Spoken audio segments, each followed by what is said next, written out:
The year was 2347, and humanity had finally pushed beyond the edge of their solar system. The UES Prometheus, Earth's and most powerful battleship, moved silently through the darkness of deep space. Captain stood on the bridge, her eyes fixed on the stars ahead. She had served in the United Earth Navy for 23 years, but nothing had prepared her for what was about to happen. The Prometheus was no ordinary ship. She was 3 kilometers long, covered in thick armor plating made from materials that had taken humanity 2 centuries to develop. Her hull was black as night, designed to absorb enemy scans and remain invisible to most detection systems. Inside her belly, she carried enough firepower to destroy a small moon, but the crew hoped they would never need to use it.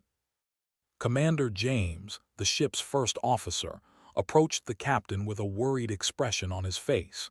The sensors had picked up something strange. There were energy signatures coming from a nearby asteroid field, and they did not match anything in Earth's database. For the first time in human history, they were looking at technology that was not made by human hands.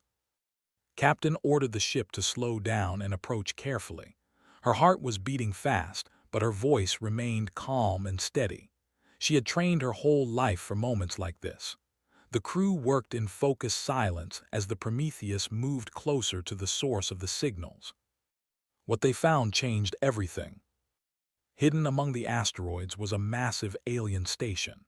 It was shaped like a spinning top, covered in strange markings and glowing with soft blue light.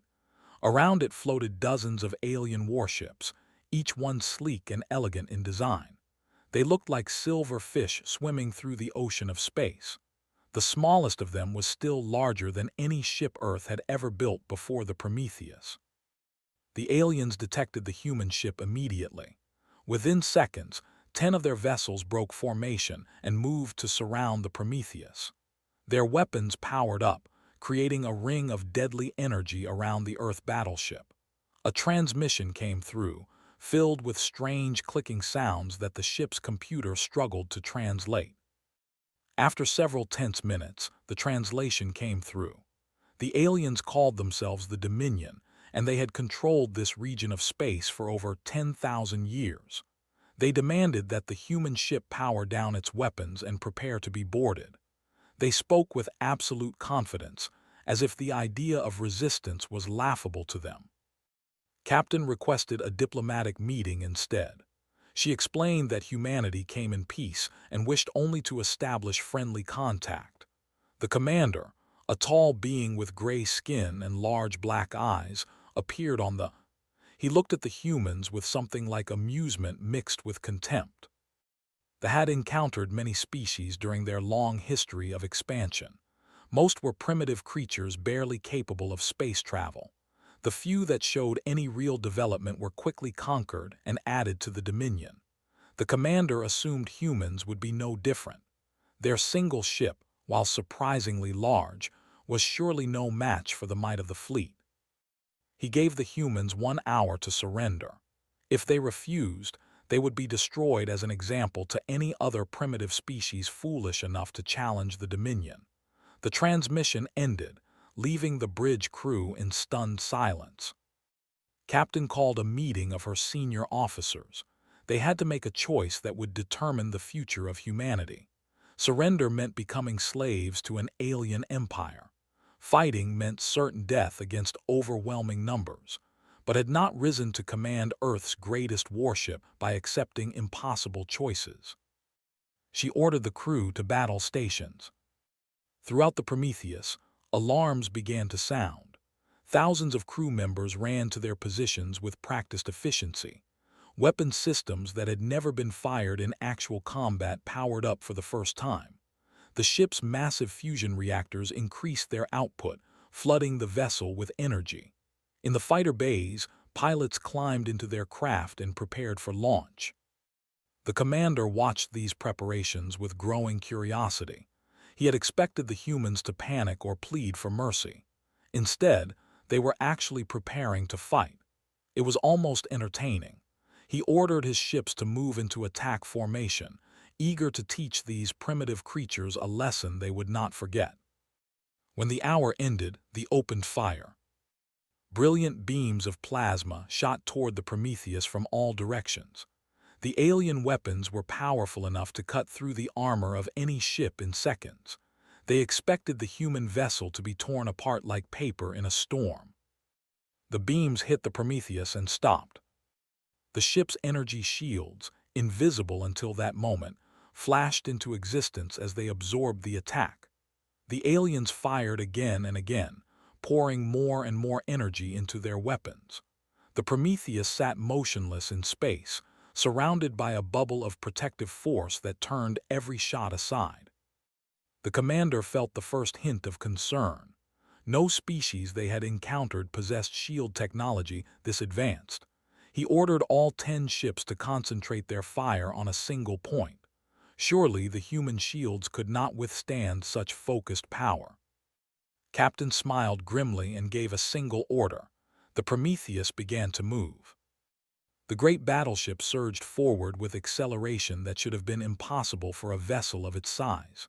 The alien ships scrambled to adjust their targeting, but the human craft moved like a predator among prey. It twisted and turned through their formation, dodging shots that should have been unavoidable. Then the Prometheus revealed its teeth. The first ship died without warning. A beam of pure white light shot from the human battleship and passed through the alien vessel from front to back. The enemy craft simply ceased to exist, converted instantly into expanding clouds of atoms. There was no explosion, no debris, just nothing where a warship had been a moment before. They had never seen a weapon like this. Their shields, their armor, their advanced technology meant nothing against it. The Prometheus fired again and again, and with each shot, another alien ship vanished from existence. Panic spread through the remaining vessels. They broke formation and tried to flee, but the human ship was faster than anything they had encountered. In less than 3 minutes, 7 of the 10 ships had been destroyed. The surviving 3 managed to jump into hyperspace, carrying with them the terrifying news of what they had witnessed. On the alien station, chaos erupted. They had not lost a battle in over 8,000 years. Their military was considered invincible throughout the known galaxy. Yet a single ship from a species they had never heard of had just destroyed most of their patrol fleet without suffering any damage. The station commander, a veteran of countless conquests, stared at the human battleship on his screen. He could not understand what he was seeing. The Prometheus hung in space like a dark shadow, its weapons silent but ready. It made no move to attack the station, though it clearly could destroy them all whenever it chose. A new transmission came from the human ship. Captain appeared on the screen, her expression calm and professional. She spoke without anger or threats. She simply explained that humanity wished to discuss peaceful relations between their two species. She said that Earth had no desire for war, but would defend itself and its interests with everything it had. The station commander looked at the space where 7 of his ships had been floating just minutes ago. He looked at the dark shape of the human battleship, knowing now what kind of power it contained. For the first time in his long career, he felt something he had only ever seen in the eyes of conquered peoples. He felt fear. The message he sent back to the Dominion's home world would eventually reach the High Council of the. It described in detail what had happened during the battle. It explained the human ship's impossible shields, its terrifying weapons, and the cold efficiency of its crew. It warned that these humans were unlike any species the Dominion had ever encountered. The High Council debated for many days. Some wanted to send the entire fleet to destroy the human ship before it could escape and warn its people. Others argued that this would only provoke a larger war with a species whose full capabilities were unknown. The video of the battle was played again and again, and each time the counselors grew more uncertain. In the end, they chose diplomacy. They sent ambassadors to meet with Captain. They apologized for the aggressive actions of their patrol fleet and expressed hope for peaceful relations with Earth.